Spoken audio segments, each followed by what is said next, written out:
Bien, muy buenas tardes. ¿Cómo están ahí? ¿Cómo están en sus casas?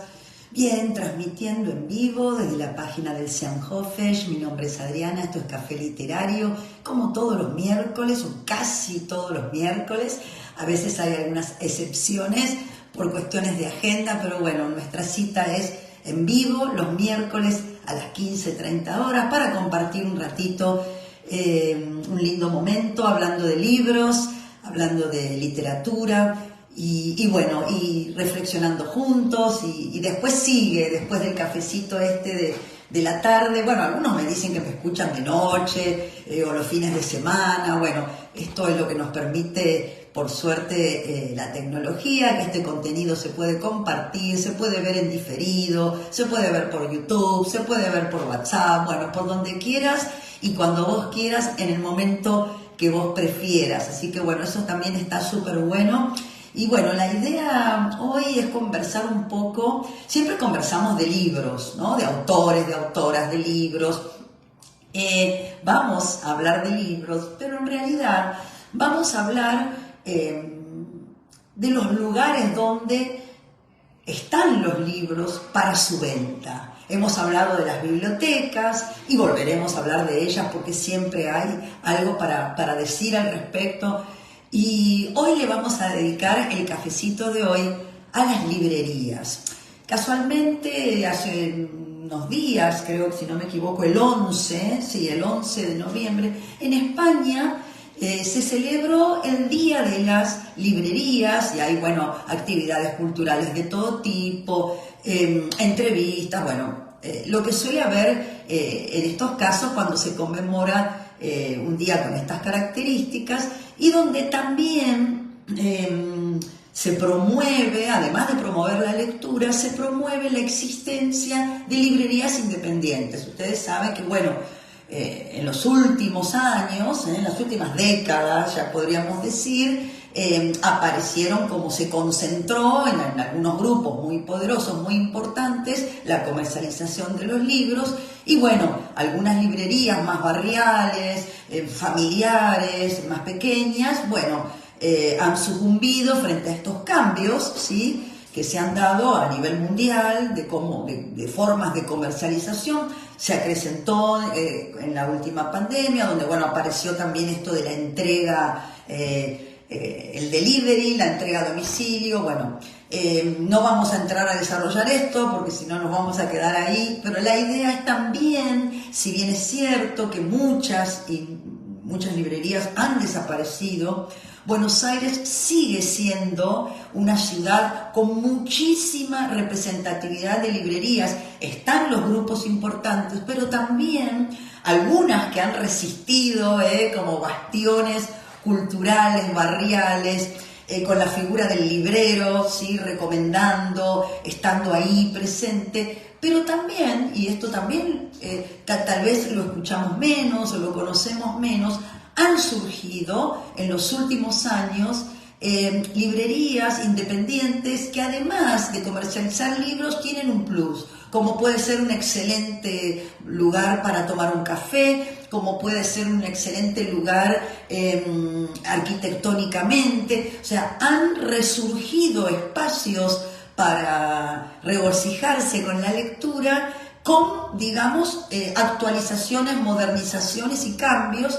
Pero hay un montón, y en Buenos Aires hay un montón, no solamente en Buenos Aires, también los tenemos en Rosario, en Córdoba, en Mendoza.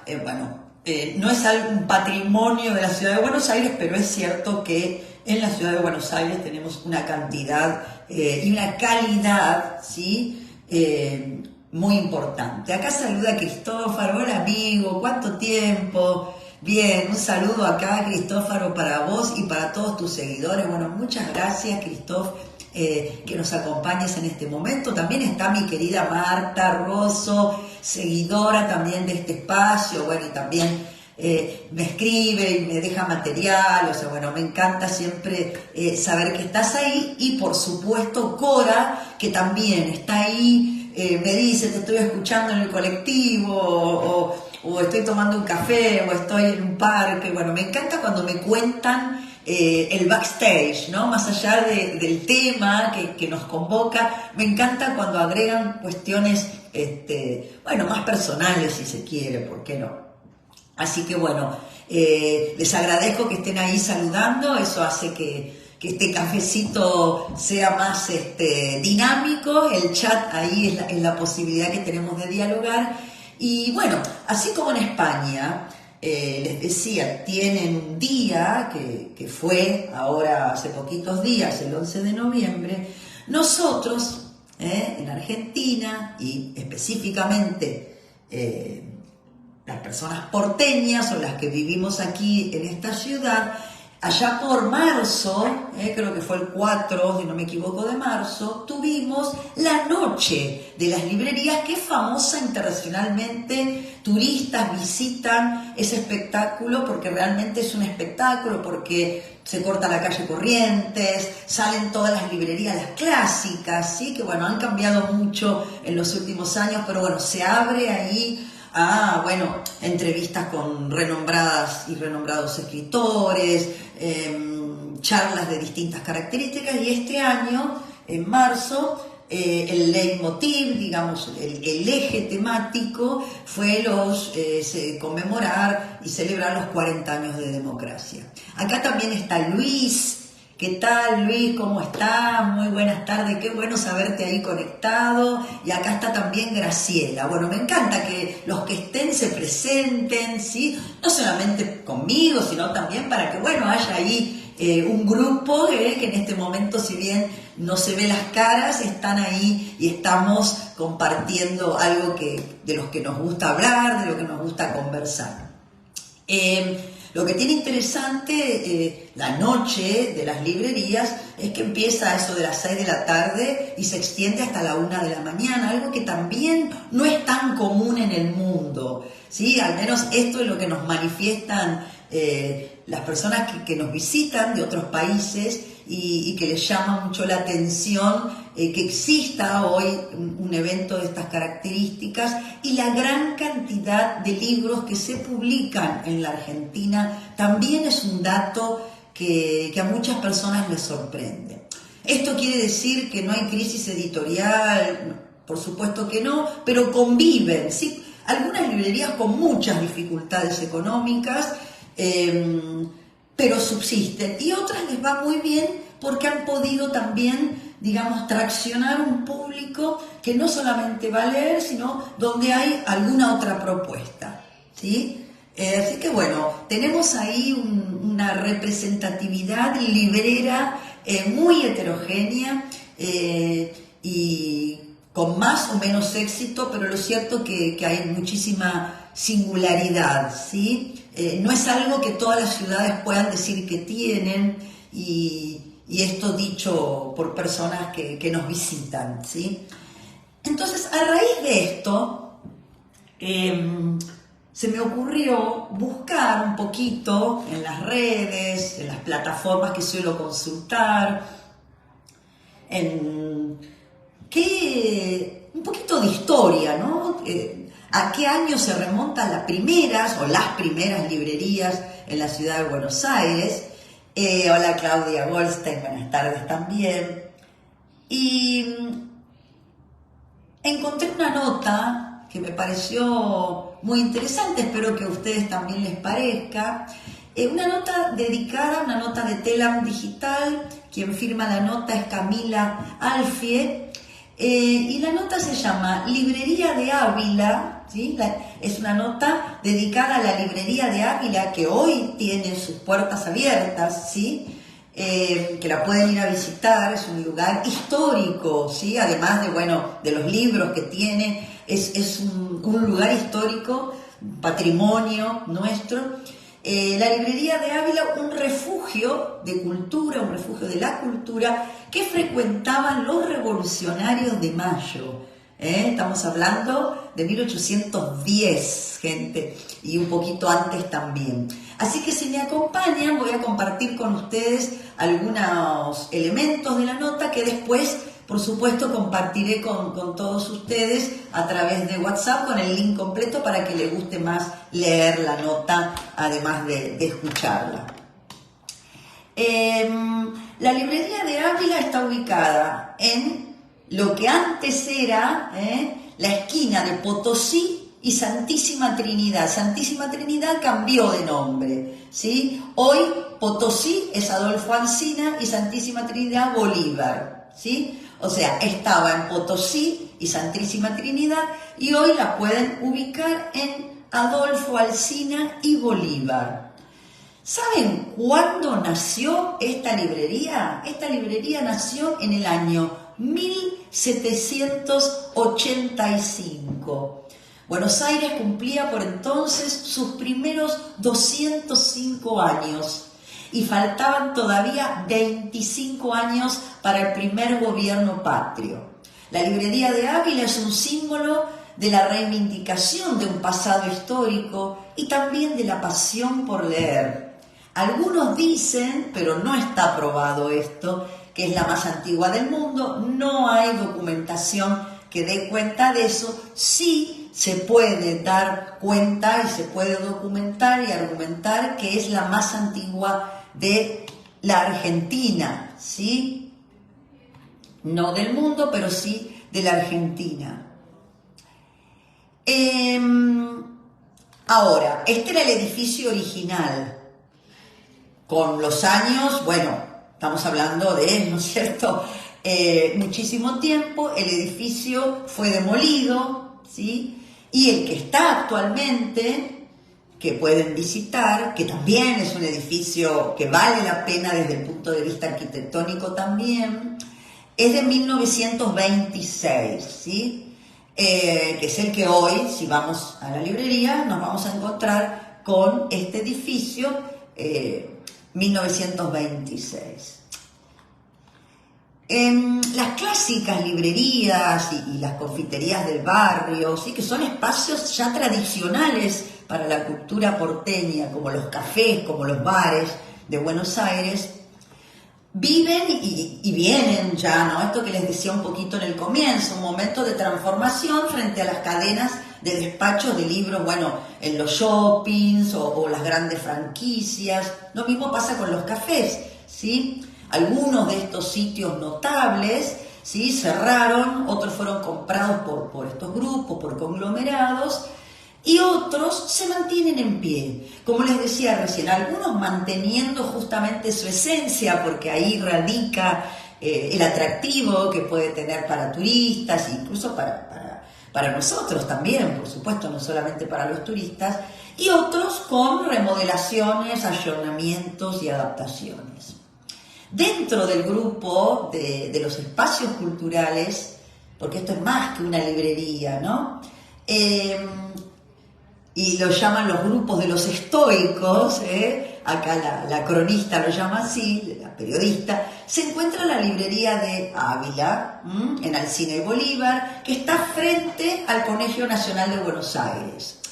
Tampoco se llamó Librería de Ávila desde el comienzo. Cuando nació se llamó Librería del Colegio, justamente por estar el Colegio Nacional. Lo cierto es que, bueno, fue fundada, como les decía recién, en 1785, y sí hay pruebas de que es la más vieja del país. Hace 30 años que su dueño, Miguel Ávila, ¿sí?, es su dueño.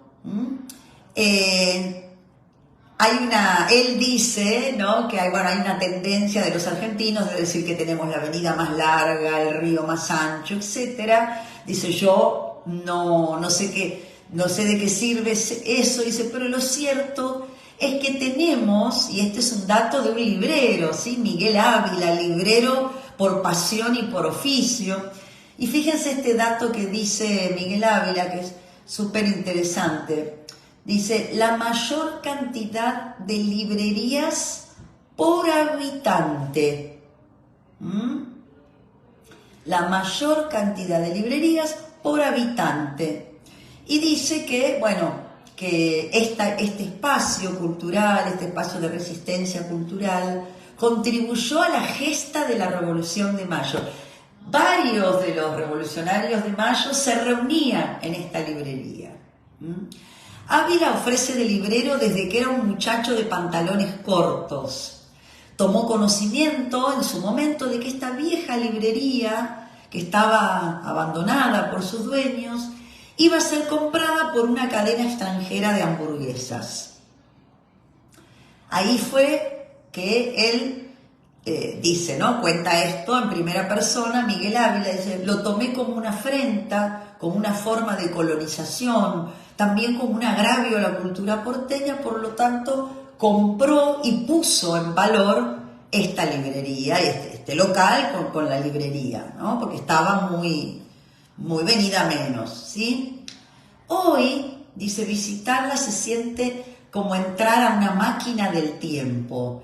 Tiene algo de los años 60, una vibra vintage, ¿sí? Y la mística de la Manzana de las Luces, a metros del Cabildo, de la Plaza de Mayo, del Colegio Nacional Buenos Aires, a metros de la Catedral Metropolitana.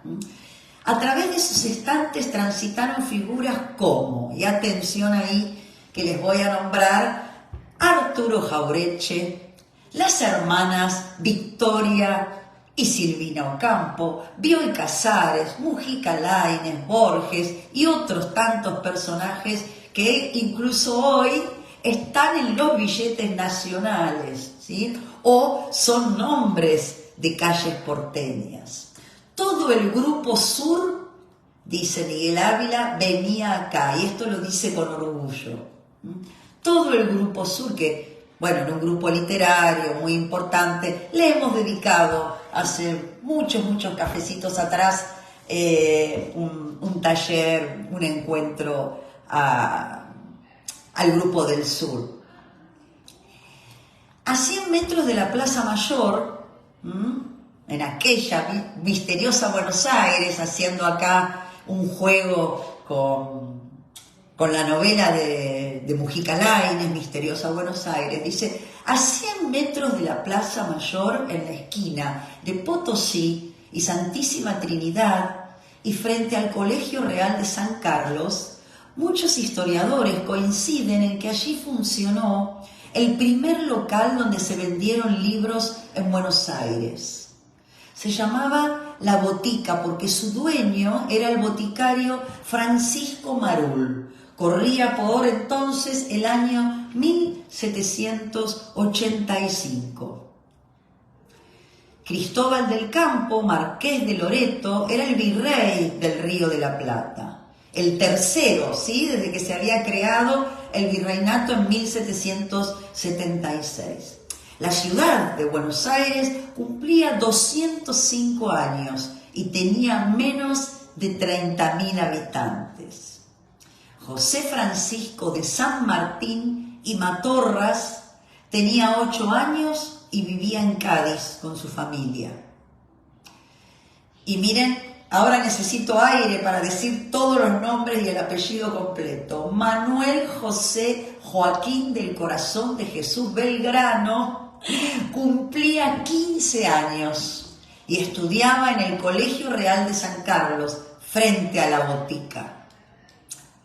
María Josefa Petrona de Todos los Santos Sánchez de Velasco y Trillo era una beba de menos de un año, lejos de ser la primera en entonar el himno que compondrían Alejandro Vicente López y Planes y Blas Parera Monet. Y ahí, ¿quién era María Josefa Petrona? Bueno, ahí les queda a ustedes para hacer el linkeo, el enlace en la memoria. 6 años más tarde, en La Botica, atención, se vende el primer periódico porteño, el Telégrafo Mercantil Rural. No solamente rural, ¿sí? Era político, económico e historiográfico del Río de la Plata. O sea, el primer periódico porteño, el Telégrafo Mercantil Rural, político, económico e historiográfico del Río de la Plata. Era una época en que se escribía largo, no como ahora que escribimos mucho más corto. Muy bien, Marta, acá dice Marta Mariquita Sánchez Thompson, efectivamente. ¿sí? Que sigue siendo largo, pero bueno, al menos sacó todo eso, ¿no? Mariquita Sánchez de Thompson. Bien, bien, bien. Un cuarto de siglo después, me siguen ahí, ¿no? Igual esto está todo escrito, ¿eh? Después lo pueden volver a recuperar. Un cuarto de siglo después, albergaría reuniones de varios de los integrantes de lo que sería después la primera junta de gobierno el 25 de mayo de 1810, que todos conocemos más o menos la historia. Y acá la periodista empieza a hacerle preguntas directas a Miguel Ávila, el dueño actual. ¿Sí? Esta nota es actual, es de mayo de este año. Ávila, decís que esta librería contribuyó a la Revolución de Mayo. ¿Cómo es su historia? ¿Cómo eran sus primeros años? Según cuentan los historiadores, la librería empieza en 1785. Buenos Aires, por entonces, era una pequeña aldea. Este localcito donde estamos hoy era una botica que vendía hierbas medicinales, por eso se llamaba así, y ciertos productos para el gauchaje.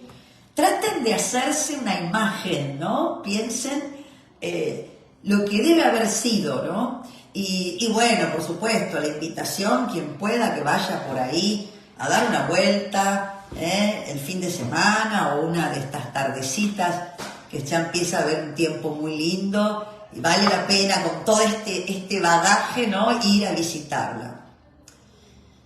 ¿Qué productos? ¿Qué vendían? Entonces le dice los productos para el gauchaje, ¿no? Charque, azúcar, bota de potro, yerba, ginebra. Por esta calle, que hoy es Alsina, venían las carretas. No te olvides que el río llegaba hasta donde hoy es la avenida Paseo Colón.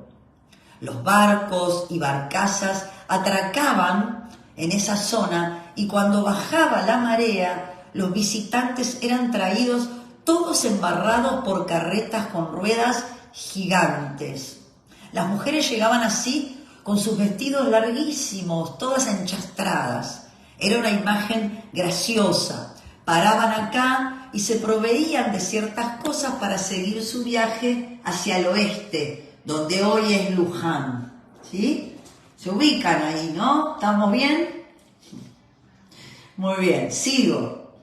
¿En qué momento llegan los primeros libros? En esos primeros años, de a poco, empiezan a llegar los primeros libros que eran traídos de España. Éramos una colonia española, así que bueno, es lógico. ¿Y qué venían? Por supuesto, libros religiosos. De todas las religiones, no, libros católicos, ¿sí? De España venía libros religiosos. Venían a parar acá porque estamos al lado de la primera iglesia de Buenos Aires, San Ignacio de Loyola, que es casi del 1600. Es decir, 100 años antes de que exista este lugar. Todos los bautismos y los casamientos se hacían en esta iglesia. Entonces, era la manzana de las luces, todo el movimiento cultural, intelectual, político, pasaba en este sector. Por eso se llamaba la manzana de las luces, haciendo relación a lo que, bueno, la ilustración, las luminarias, ¿sí? Tomado, por supuesto, de Europa, ¿no? ¿De dónde más? Hola, ¿qué tal, Simón? ¿Cómo estás? Bien.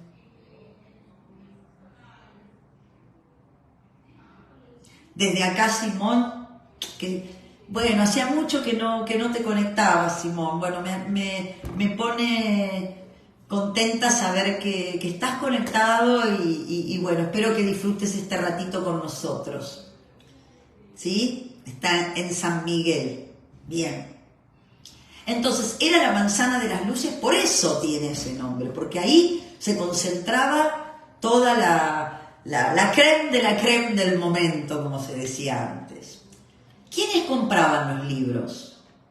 Jóvenes intelectuales, pero si avanzamos un poquito más en el tiempo, llegando al siglo XIX, empiezan a llegar otros libros, libros prohibidos que atraían a otra gente.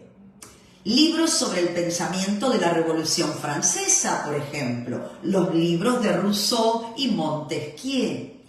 Acá mismo, cuenta el librero, se armaban discusiones muy apasionadas y grandes polémicas. ¿Y quiénes estaban ahí discutiendo? Mariano Moreno, Belgrano, Saavedra, Castelli. Se nutrieron con estos libros. Desde un lugar humilde, esta librería de algún modo contribuyó un poco al nacimiento de la patria. 238 años de rica historia.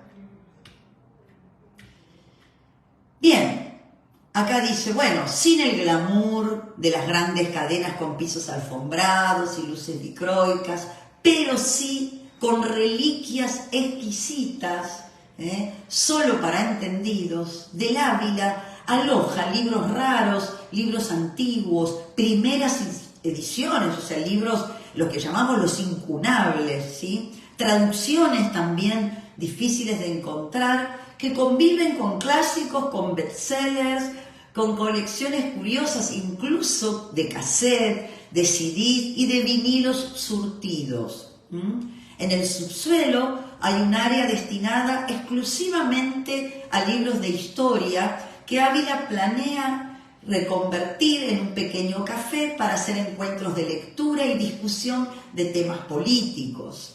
Durante esta nota fue interrumpido varias veces por clientes que le pedían recomendaciones e indicaciones. Todos ellos, dice la cronista, eran jóvenes y adolescentes. ¿Cuáles son los libros más raros que tenés? Muchos libros curiosos del 1700, del 1600. Tengo un libro diminuto, minúsculo, del año 1640 sobre la lengua. También me imagino que vienen muchos chicos del Colegio Nacional de Buenos Aires, pregunta. Desde siempre. Y desde siempre tienen ese pensamiento como de élite y antes mucho más, cuando había uniforme. Y siguen viniendo acá. Te voy a contar una anécdota. Hace un tiempo una chica de no más de 14 años entró, no sabía qué llevar y de golpe, dice él, saca un librito y me dice, ¿qué tal esto? ¿Y qué librito era? Los cuentos completos de Edgar Allan Poe. Y yo le conté que tengo la edición de la traducción primitiva, la que hizo la Universidad de Puerto Rico. Pero tomamos una edición de bolsillo traducida por Julio Cortázar, que en mi opinión es la mejor. Y ella se queda pensando y me dice, voy a tener un problema con mi mamá, porque ella me dio plata para comprar el libro de latín de Marta Raso, pero yo quiero el de Poe. Y yo le respondo, vas a tener que bancarte esta pelea con tu mamá, porque Marta Arroyo, el libro de latín, lo vas a leer 2 años y después te vas a olvidar. Edgar Allan Poe te va a acompañar toda la vida. Bueno, es polémico el comentario.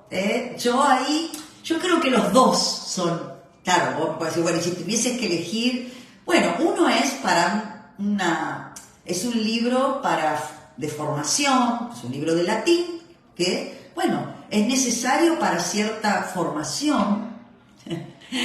Aguante Poe, dice Marta, sí. Por supuesto, si vos me preguntás a mí qué voy a elegir, bueno, pero a veces tenemos que leer cosas que tal vez no elegimos y que nos sirven para nuestra formación. Así que yo ahí voy a disentir un poco con el entrevistado, pero bueno, me parece muy divertida la anécdota desde ya. Y es cierto que, bueno, además, y el dato que a lo mejor pasó un poquito rápido en mi lectura, la traducción es de Cortázar, la que le estaba ofreciendo, o sea, tener la traducción de Cortázar es, ¿no?, súper interesante. Ya hemos hablado muchas veces de lo importante cuando leemos en lengua extranjera, cuando no podemos leer directo, qué importante es tener una buena traducción.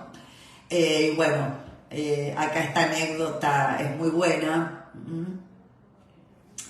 ¿Sentís que las cadenas de librerías que están en los shoppings erosionaron el vínculo entre libreros y clientes? Dice, el librero por vocación, funciona como un vaso comunicante entre autor y el lector. Es distinto a, un despacho de libros. Por supuesto, son cosas distintas. Hoy incluso, al principio, en las grandes librerías a las que se está refiriendo Ávila, en algunos momentos te atendía alguien que no te va a recomendar un libro, te va a lo sumo consultar en la base de datos y te va a decir si el libro está o no, si el libro, el precio del libro, y si no está te puede llegar a derivar a otra sucursal de la misma librería. Es muy distinto, es un despachante de libros, es otro oficio, es otro trabajo. Ahora, lo cierto es que también eso está desapareciendo y hoy incluso en algunos casos ya esa persona también fue reemplazada con un QR. Entonces vos vas directamente a la caja. Podemos abrir ahí un debate, nos apartaría un poco del objetivo de hoy, lo dejo ahí tirando, ¿no? Picando en la audiencia y en quien me está viendo. Si es mejor, si es peor. Yo no pretendo generar una antinomia ahí, pero sin duda es innegable que es distinta la experiencia presencial de ir a un lugar con tiempo, ¿no? Donde nadie te apura, donde te puedes entretener buscando, y a veces también, aunque nadie te recomiende nada, vos descubrís un libro en ese revoltijo, en ese caos que hay en ciertas librerías. Hoy hay librerías, insisto, no tiene por qué ser una librería antigua para que reúna estas condiciones. Hay librerías que son muy modernas y que tienen esta modalidad de libreros que te recomiendan, de tener un espacio para poder incluso hojear con tranquilidad algún que otro libro. Es un programa en sí mismo ir a la librería. En otros casos a veces necesitas buscar un libro puntual, estás apurado, es un trámite, también sirven las otras. Son propuestas distintas. Obviamente yo prefiero la que me puedo quedar un rato ahí mirando, ¿no? Son cosas distintas. Él dice, yo me crié, dice Ávila, y me desarrollé y me eduqué con los viejos libreros. Y ahí ella le pregunta, ¿te acordás de alguno que te haya marcado? Sí, había un librero maravilloso en la calle Corrientes al 1600. Su librería estaba dedicada a literatura solamente. Literatura universal, latinoamericana, argentina, pero ninguna otra cosa que no sea literatura. Me acuerdo de verlo en acción, que alguien entrara y él enseguida lo aconsejaba, le hacía muchas preguntas al cliente, indagaba sobre sus gustos para saber qué libro recomendarle. ¿Pensás que el pirateo de libros o el libro electrónico, el ebook, está atentando contra los libros como objetos? Y él dice no. Escuchen bien, no. Y es un librero, de oficio, ¿sí? Que reivindica. Sin embargo, él dice que no. De la misma forma en que no es lo mismo ver una película en una plataforma, él dice Netflix, en tu casa, que ir al cine, que es una experiencia, un acto de magia, algo que te envuelve, el sonido, la luz. Yo leo libros en el celular, reconoce, claro. También me los llevo en formato electrónico cuando me voy de viaje, pesan menos, el ebook me permite llevar centenares de libros, si quiero, es muy útil, pero un libro físico en papel genera una complicidad única que yo voy a establecer con ese objeto que tiene un peso, que tiene un olor, que tiene una textura. Él dice uno u otro, no, él propone ambos. Son con distintos objetivos. El libro se diversificó en distintos formatos. La idea es que puedan convivir todos los formatos, ¿no? Eso es lo interesante. Él dice, yo tengo un estudio lleno de libros que nunca leí y que seguramente nunca leeré. Los libros en algún punto son algo patológico, ocupan espacio, son caros, juntan tierra, lo dice un librero, te roban tiempo, le roban el tiempo a un otro que puede tener con vos. Pueden ser la amante más peligrosa, pero lo presencial, eso sí, es irreemplazable. Que nadie te perturbe esa ceremonia, dice. ¿Qué libro estás leyendo ahora? Estoy leyendo ahora un libro de Bartolomé de las Casas, que nació en 1484 y murió en 1566. Muy recomendable para los que les guste la historia, porque es la historia de las Indias occidentales, ¿sí?, que denuncia las tropelías y barbaridades que hacían los españoles con los nativos de aquí, de América, ¿sí? ¿Cuál fue el primer libro que dijiste, es acá? Es acá que me engancho con la lectura? Y acá hay otro desafío, a ver si alguien recuerda este comienzo. Muchos años después, frente al pelotón de fusilamiento, el coronel Aureliano Buendía había de recordar aquella tarde remota en que su padre lo llevó a conocer el hielo. Ahí termina la entrevista. Repito, él recuerda, ¿sí?, un libro que lo atrapó para siempre, que dijo, este comienzo es increíble. No dice que haya sido el primer libro que lo atrapó, pero el libro que dijiste es acá, ¿no? Y él recuerda esto, un comienzo de un libro, y dice así: muchos años después, frente al pelotón de fusilamiento, el coronel Aureliano Buendía había de recordar aquella tarde remota en que su padre lo llevó a conocer el hielo. Y dejó abierto ahí, ya sea en estos minutitos, porque ya nos vamos a ir despidiendo. Vale después googlear, a ver si... Pero si no, si alguien ya lo tiene... Es de García Márquez, dice acá Marta. Muy bien, es de García Márquez, no lo he leído, le tengo miedo. Es para leerlo, Bien, queda a ver si alguien es de García Márquez, efectivamente, es uno de los más conocidos de García Márquez. Queda ahí en suspenso la respuesta y nos vamos a ir despidiendo. A quienes veo todos los viernes, las y los espero en el taller literario a las 10 de la mañana en nuestra sede presencial para seguir conversando, debatiendo y disfrutando de la literatura. Y para los que se conectan por esta plataforma, las y los veo el próximo miércoles 15:30 puntual. Muchas gracias por acompañarme. Nos vemos y nos escuchamos en la próxima. Chao, chao. Me deben el título del libro. Podés dejarlo en comentarios. Chao. Gracias a ustedes por estar. Gracias.